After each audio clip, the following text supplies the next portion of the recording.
Listing topic authority அப்படிங்கிறது ஒன்றுமே கிடையாது. உங்களுடைய seed keyword for an example digital marketing அப்படிங்கிறது உங்களுக்கு தான் சீட் கீவேர்ட் அப்படின்னா, அந்த சீட் கீவேர்ட் எடுத்துகிட்டு போய் செம்ரஷோ சஜஸ்ட்லேயோ போட்டிங்க அப்படின்னா அதுக்கு ரிலேட்டடான கீவேர்ட்ஸ்லாம் வரும். அந்த கீவேர்ட்ஸ்லாம் எடுத்து உங்களுடைய சர்ச் வால்யூம், அந்த கீவேர்ட்ஸோட சர்ச் வால்யூம்லாம் பார்த்துட்டு அதுக்கு உங்கள் கண்டென்ட்டுக்கு அதாவது உங்கள் சர்வீஸ்க்கோ உங்கள் சைட்டுக்கோ ரிலேட்டடாக இருந்துச்சுன்னா அந்த கீவேர்ட்ஸை சுற்றி நீங்கள் கண்டென்ட் க்ரியேட் பண்ணுறது தான் டாபிக்கல் அத்தாரிட்டி அப்படின்னு சொல்லுவாங்க.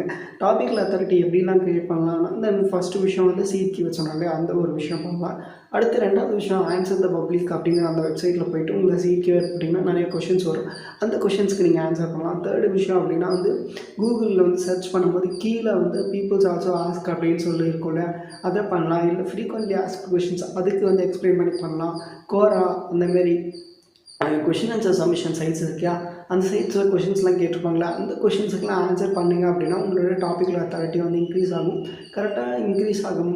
கரெக்டாக உங்களுக்கு கண்டென்ட்க்கு டெலிவர் பண்ணி அதில் இன்டர்னல் லிங்க்ஸ் கொடுத்தீங்க அப்படின்னா உங்கள் வெப்சைட்டுக்கு அவங்க ரீடைரக்ட் ஆகி உங்கள் எஸ்இஓ வேல்யூ இன்க்ரீஸ் ஆகும். இந்தமாதிரி எஸ்இஓ ரிலேட்டடான டாபிக்ஸ் தெரிஞ்சுக்கிறதுக்கு என்னை ஃபாலோ பண்ணிக்கோங்க. உங்களுக்கு நான் எஸ்இஓ பண்ணி தரணும் அப்படின்னா என்னை கான்டாக்ட் பண்ணுங்கள். உங்களுக்கு நான் எஸ்இஓ பண்ணி தரேன்.